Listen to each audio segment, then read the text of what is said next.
കണ്ടില്ലേ എത്ര പെട്ടെന്ന് നമ്മൾ ഒഴിച്ചേറി ഉണ്ടാക്കിയെടുത്തായിരുന്നു. വളരെ പെട്ടെന്ന് തന്നെ നമ്മൾ ഉണ്ടാക്കിയെടുത്തിട്ടുണ്ട്. ഹലോ നമസ്കാരം, ഞാൻ ജെയ്സൺ. ജെ ടിപ്സിലേക്ക് സ്വാഗതം. ഇന്ന് നമ്മൾ ചെയ്യാൻ പോകുന്നത് നിങ്ങളുടെ വീട്ടിൽ ഉപ്പ് വാങ്ങി ഇരിപ്പുണ്ടെങ്കിൽ അത് വെച്ചൊരു വളരെ രുചികരമായിട്ടൊരു കറിയാണ്. അപ്പോൾ വളരെ പെട്ടെന്ന് തന്നെ ഉണ്ടാക്കിയെടുക്കാം. ഇപ്പോൾ ബാച്ചിലേഴ്സൊക്കെ ആണെങ്കിലും അങ്ങോട്ട് പോകുമ്പോൾ കുറച്ച് ഉപ്പ് വാങ്ങി കൊണ്ടുപോയി വെച്ച് കഴിഞ്ഞാൽ എത്ര കാലം വേണ്ടി ഇരിക്കുന്ന സാധനമാണല്ലോ. അപ്പോൾ നമുക്ക് വീട്ടിലെ കറി കൂട്ടി ഒരു ഭക്ഷണം കഴിക്കുകയും ചെയ്യാം. അപ്പോൾ എല്ലാവർക്കും ഉണ്ടാക്കി നോക്കാം. അപ്പോൾ എങ്ങനെ ഉണ്ടാക്കാൻ നോക്കിയിട്ട് വരാം. വീട്ടിൽ ഉപ്പ് വാങ്ങി ഇരിപ്പുണ്ടെങ്കിൽ ഒരുപാട് കഷ്ടപ്പെടാതെ വളരെ പെട്ടെന്ന് തന്നെ ഉണ്ടാക്കിയെടുക്കാവുന്ന രുചികരമായിട്ടുള്ളൊരു ഒഴിച്ചുകറിയാണ് നമ്മുടെ ഈ ഉപ്പ് വാങ്ങ ഒഴിച്ചുകറി. അപ്പോൾ അതെങ്ങനെ ഉണ്ടാക്കുന്നത് നോക്കാം. അതിന് വേണ്ടിയിട്ട് നമ്മളൊരു മിക്സിയുടെ ജാർ എടുത്തിട്ടുണ്ട്. അതിൻ്റെ അകത്തേക്ക് നമ്മളൊരു അരമുറി തേങ്ങ എടുത്തിട്ടുണ്ട്. പിന്നെ ഒരു 6-7 ചെറിയുള്ളി നമ്മൾ അതിൻ്റെ അകത്തേക്ക് ഇടുവാണേ. പിന്നെ നമ്മൾ അതിൻ്റെ അകത്തേക്ക് ചേർക്കുന്നത് കുറച്ച് മഞ്ഞൾപ്പൊടിയാണ്. ഒരു 1/4 ടേബിൾ സ്പൂൺ മതി കേട്ടോ. പിന്നെ നമ്മൾ ചേർക്കുന്നത് ഒരു 1/2 ടീസ്പൂൺ ജീരകം കൂടെ ചേർത്തിട്ട്, മഞ്ഞൾപ്പൊടി 1/4 ടേബിൾ സ്പൂൺ അല്ല കേട്ടോ, 1/4 ടീസ്പൂണാണേ, പറഞ്ഞത് മാറിപ്പോയതാണ്.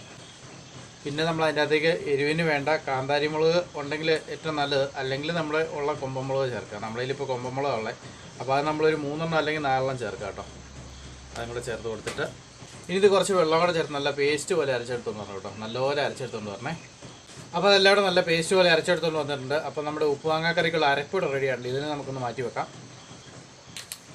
അടുത്തായിട്ട് നമ്മളൊരു മൺചട്ടി എടുത്തിട്ടുണ്ട്. മൺചട്ടിക്കകത്തേക്ക് ഒരു 2 ഉപ്പ് വാങ്ങ. ഇതിപ്പോൾ നമ്മളൊരു 4 പേർക്ക് കഴിക്കാനുള്ള കറിയാണ് നമ്മൾ ഉണ്ടാക്കുന്നത്. അപ്പോൾ അതുകൊണ്ട് 2 ഉപ്പ് വാങ്ങ നമ്മൾ ചെറിയ പീസാക്കി ഇട്ടിട്ടുണ്ട്. ഒരു മീഡിയം വലുപ്പത്തിൽ പീസാക്കി ഇട്ടാൽ മതി. എന്നിട്ട് അത് നേരത്തെ വെള്ളം ഒഴിച്ച് 2 മിനിറ്റ് കഴിയുമ്പോഴത്തേന് നല്ലൊരു വെന്ത് കിട്ടും കേട്ടോ. ഉപ്പ് വാങ്ങ ഒരുപാട് വേണ്ട കാര്യമൊന്നുമില്ല. കാരണം ഈ കറി നമുക്ക് വളരെ പെട്ടെന്ന് തന്നെ ഉണ്ടാക്കിയെടുക്കാവുന്ന കറിയാണ്. ഒരുപാട് ചേരുവകളും ഇല്ല, ഒരുപാട് സമയം എടുക്കില്ല. എന്നാൽ നല്ല ടേസ്റ്റാണ് തന്നെ കൂട്ടാനായിട്ട്. ഇപ്പം നേരത്തെ പറഞ്ഞാൽ 2 മിനിറ്റ് പിന്നെ ഒന്ന് മൂടി വെച്ച് വേവിക്കാവേ, വെന്ത്. അപ്പം നമ്മുടെ ഉപ്പ് വാങ്ങ 2 മിനിറ്റ് ഏകദേശം വെന്തിട്ടുണ്ട്. ഇതിപ്പോൾ ഇനിയിപ്പോൾ വെന്തോന്ന് അറിയാനായിട്ട് ഇങ്ങനെ ഉടച്ച് കൊടുത്താൽ മതി കേട്ടോ. അപ്പോൾ നല്ലപോലെ ഉടഞ്ഞ് വരണം. അതുവരെ നമ്മൾ വേവിച്ചെടുക്കാം കേട്ടോ. അപ്പോൾ തവി വെച്ചൊന്ന് ഉടച്ച് കൊടുക്കാം. അതിനുശേഷം നമ്മുടെ അരപ്പിൻ്റെ അകത്തേക്ക് ചേർത്ത് കൊടുക്കാവേ. നമ്മൾ അരച്ച് വെച്ചിരിക്കുന്ന അരപ്പ് കുറച്ച് വെള്ളത്തോടെ ചേർത്ത് കൊടുത്തേക്കാം.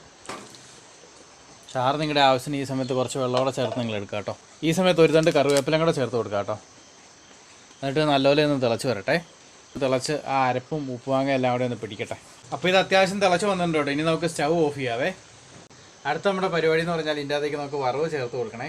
അതിന് വേണ്ടിയിട്ട് നമ്മൾ എടുത്തിരിക്കുന്നത് പറഞ്ഞാൽ ഒരു പാൻ എടുത്തിട്ടുണ്ട്. അതിൻ്റെ അകത്തേക്ക് 2 ടേബിൾ സ്പൂൺ എണ്ണ നമ്മൾ ഒഴിച്ചിട്ടുണ്ട്. അതിലേക്ക് നമ്മൾ കടുക് ഇട്ട് കൊടുക്കുകയാണ്.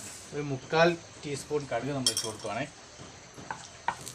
പിന്നെ നമ്മൾ അതിൻ്റെ അകത്തേക്ക് ചേർത്ത് കൊടുക്കുന്നത് ചെറിയുള്ളിയാണ്. ഒരു 3 ചെറിയുള്ളി ചെറുതായിട്ട് സ്ലൈസ് ചെയ്ത് നമ്മൾ അതിൻ്റെ അകത്തേക്ക് ചേർത്ത് കൊടുക്കുകയാണേ. പിന്നെ നമ്മൾ അതിൻ്റെ അകത്തേക്ക് ചേർത്ത് കൊടുക്കുന്നത് കറിവേപ്പിലയാണ്. കറിവേപ്പിലയും കൂടെ ചേർത്ത് കൊടുത്തു. ഒരു തണ്ട് കറിവേപ്പില നമ്മൾ ചേർത്ത് കൊടുത്തിട്ടുണ്ട്. ഇനി നമുക്ക് ആ ഉള്ളി അത്യാവശ്യം ബ്രൗൺ കളറാന്ന് പറയുമ്പോൾ നല്ലപോലെ വഴറ്റിയെടുക്കാവേ. നമ്മുടെ കറിയിലേക്ക് ചേർത്ത് കൊടുക്കാനുള്ള വറവ് റെഡി ആയിട്ടുണ്ട്. ഉള്ളിയൊക്കെ അത്യാവശ്യം ബ്രൗൺ കളറായിട്ട് വന്നിട്ടുണ്ട്. ഇനി നമുക്കിത് കറിയിലേക്ക് ഇങ്ങനെ ചേർത്ത് കൊടുത്താൽ മതിയേ. അപ്പോൾ നമ്മുടെ കറിയുടെ പണി കഴിഞ്ഞു. അപ്പോൾ നമുക്ക് ചേർത്ത് കൊടുക്കാം കേട്ടോ. അപ്പോൾ നമ്മുടെ ഒഴിച്ചുകറി ഇവിടെ റെഡി ആയിട്ടുണ്ട്. ഇതുകൊണ്ട് എത്ര വേണേലും നമുക്ക് ചോറിനാം. വളരെ പെട്ടെന്ന് തന്നെ ഉണ്ടാക്കിയെടുക്കാം. ഇപ്പോൾ ഈ തുടക്കക്കാർക്ക് ബാച്ചിലേഴ്സിനൊക്കെ വളരെ പെട്ടെന്ന് തന്നെ നമുക്കൊരു വെറൈറ്റി കറി ഉണ്ടാക്കണമെങ്കിൽ നമുക്ക് ഉണ്ടാക്കിയെടുക്കാം. ഉപ്പ് വാങ്ങയൊക്കെ നമുക്ക് എവിടെ വേണമെങ്കിലും കൊണ്ടുപോവുകയും ചെയ്യാമല്ലോ. അപ്പോൾ ഇതെല്ലാവരും ഒന്ന് പരീക്ഷിച്ച് നോക്കണേ. അപ്പോൾ ഇന്നത്തെ വീഡിയോ ഇഷ്ടപ്പെട്ട് കഴിഞ്ഞാൽ നമ്മുടെ ചാനലൊന്ന് സബ്സ്ക്രൈബ് ചെയ്തേക്കണം കേട്ടോ. സബ്സ്ക്രൈബ് ചെയ്യുമ്പോൾ സൈഡിലുള്ള ബെൽ ബട്ടൺ നടത്തി ഓൾ ചെയ്യാൻ മറക്കണ്ട. അപ്പോൾ ഇതുപോലുള്ള വീഡിയോകളായിട്ട് ഞാൻ വീണ്ടും വരുന്നതായിരിക്കും. താങ്ക്